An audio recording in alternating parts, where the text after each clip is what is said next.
Street Smart Sales. Street Smart Sales.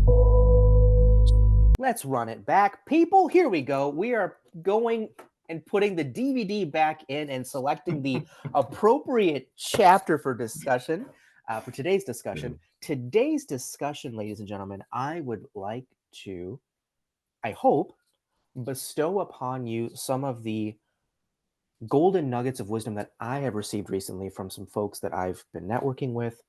It's going to be hyper relevant to a lot of you. And that's going to be, how do we get more referrals? Yes. How do we get referrals? Not from, now, guys, many of you are asking strangers for referrals, and that's fine. In the early days of my business, I had to do the same, right? I was asking anybody and everybody, hey, here's my business, here's what I do. Okay, if you're not the right fit for me, totally fine. Because we did a discovery call, or I met this human being at a networking event and they're not the right fit for me. We both figured that out. But if you know anybody that could benefit from me, here's my virtual business card. If they could pay me, here's my Venmo. Oh my God. This is a stranger, dude. You don't even know the type of people they might have in their network. And if they send you that golden referral, is it really golden or is it a turd? I don't know. Because they don't even know enough about you, your personality, your skill set, your business, your reputation, etc. So how in the world how would they know what kind of referrals are prime for someone like you? Well, I'm gonna spoil the ending here. They won't. And so how do you get referrals? How do you encourage people to send you referrals? How do you make it worth their time? So that, look, I never expect anyone to do anything for free for me. I never expect anyone to do something for me, especially with staking their own reputation on the line, which is what human beings do when they refer someone to you. They're putting their reputation on the line for you. I don't expect anybody to do that just because out of the kindness of their heart. So why should people refer folks to you? People in your own network. Why should they send over prime time potential clients to you? What's in it for them, right? JB, you want to talk for a minute over some of the things that I mentioned, and then I can kind of try to capitalize on that as well. Okay. Let's do it. Okay.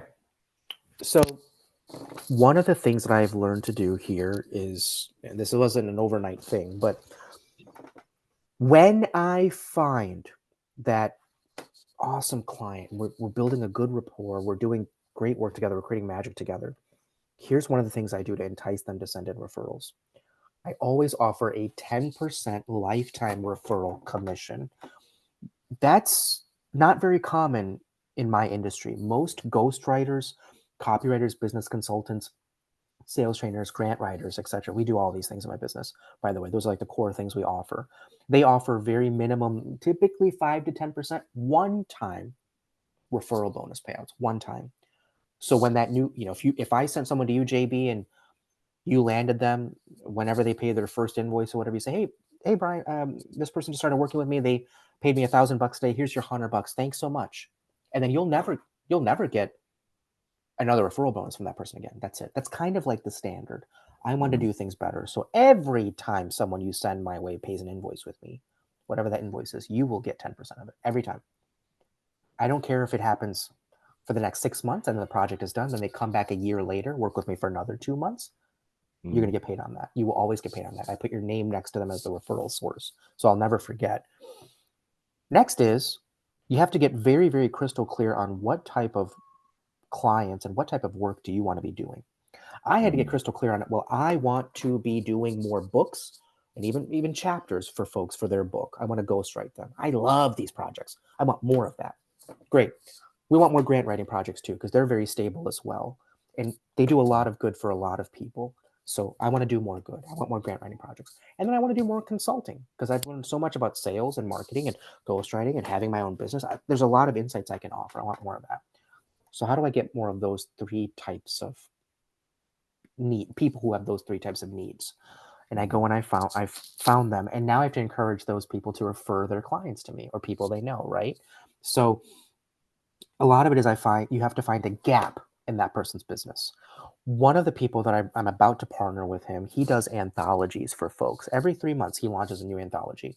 So any business owner or author that wants to be in the book, they only get to have one chapter about themselves in the book. Everybody kind of shares in the book, right? So everybody gets their own chapter. Well, typically, the person either has to write the chapter themselves, or he charges them, right, as part of the service, where he can use AI, and he's I love that he's transparent about it. He uses AI to write the chapter for them, so we can make sure that they can make sure they hit the deadlines for the folks for their anthology release. So I realized, wait a minute, you don't have any actual ghostwriters on the team? What if the person wants more of a personal touch? Someone to physically do interviews with, someone to really capture their voice, and someone that they can hold accountable. Well, we've tried ghostwriters in the past.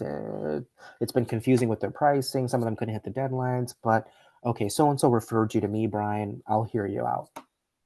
That so-and-so is one of my clients who's a good friend of his.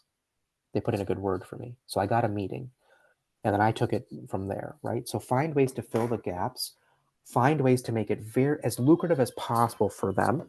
He knows if he works with me and I smash those deadlines and I improve their level of customer service, he will have an even easier time landing more clients who are going to want to be in his anthologies. And now he's having to do less and less of that AI generated writing because I'm doing it. My team is doing more of it. Less work for him plus more money. Mm-hmm. Why wouldn't he want that? Right. He also mentioned he's had some issues with one of his current publishers. They've been working together for a while. She's a little older. She's got some health issues recently. He's very nervous about her moving forward. If her health keeps declining, is she going to keep being able to hit my deadlines? Also, she lives several hours away from me, like states away from me. I only live a couple states below him. Easier proximity, right? I'm much closer to him. I'm like half the distance that she is. So I lucked up there geographically. I used that as well. That was part of my value prop. I'm in the same time zone. I can respond faster. I have a team. It's not just me. Where over there, it's just her trying to get all these books out on time, right? I can leverage that. I have different human beings to help with different things. So identify the gaps, people. Get crystal clear on what you want to do and where you want your business to be financially, but also like what types of people you want to work with, what types of projects would excite you, and that you're the best at skill-wise with attacking. And then ask appropriately of the right people to send referrals, and then make sure it's worth their time. Make sure you pay them handsomely, because if it wasn't for them, you would be paying a lot more for these potentially like bad leads. You'd be spending more money running paid ads or going on Thumbtack or doing Facebook ads or whatever it is. So make sure you take care of those people and then watch the referrals come. And here's the best part, guys. Don't forget to do this. When you land those people that referred to you, rinse and repeat the process. Do a great job. Ask for a testimonial. Find out what else you can help them with. Get some repeat projects. It shouldn't be that hard. If you do a great job and they love working with you, they should feel comfortable continuing to work with you on other stuff. And then ask them who they know that's similar to them, similar needs. How can you help them? Who could benefit from speaking to them? Tell them about your referral program. You got to automate that stuff. You got to become like a machine when it comes to talking about that stuff.